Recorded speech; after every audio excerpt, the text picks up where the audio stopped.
ជំរាបសួរបងប្អូនទាំងអស់គ្នាបងប្អូននេះដើមឃ្លោកបងប្អូនទាំងគ្នាថ្ងៃនេះខ្ញុំមកប្រាប់ពីអត្ថប្រយោជន៍នៃដើមឃ្លោកបងប្អូន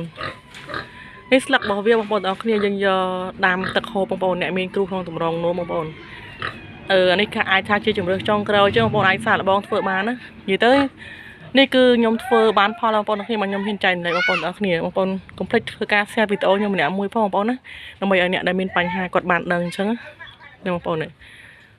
អូបងប្អូនអើយពិសេសណាស់ឆ្នាំខ្មែរយើងបងប្អូនហើយផ្លែវាគឺយើងយកស្លបងប្អូនទាំងគ្នាស្លម្ជូរស្លប្រហាស្លអីចឹង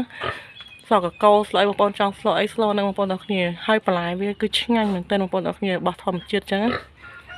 បងប្អូនឃើញនេះហើយទៅពីថាអូយក្តាប់វាបងប្អូនចលុចប្រហុកចលុចអីបងប្អូនទឹកគ្រឿងទឹកអីហ្នឹងគេទៅស្ងោរហូបបងប្អូនឆ្ងាញ់មែនទែនត្រួយវាក៏យើងស្លបានបងប្អូនទាំងគ្នាហើយនេះស្លឹកវាបងប្អូននេះហើយចំណុចផ្លែវាពេលទុំបងប្អូនយើងឆ្នៃវាធ្វើប្រដាប់របស់ប្រើប្រាស់អីចឹងបានដូចគ្នាបងប្អូននេះអូល្អមែនទែននេះភ្លៀងមកបងប្អូនលាស់តែមួយល្បះគឺឡើងខ្ចីហ្មង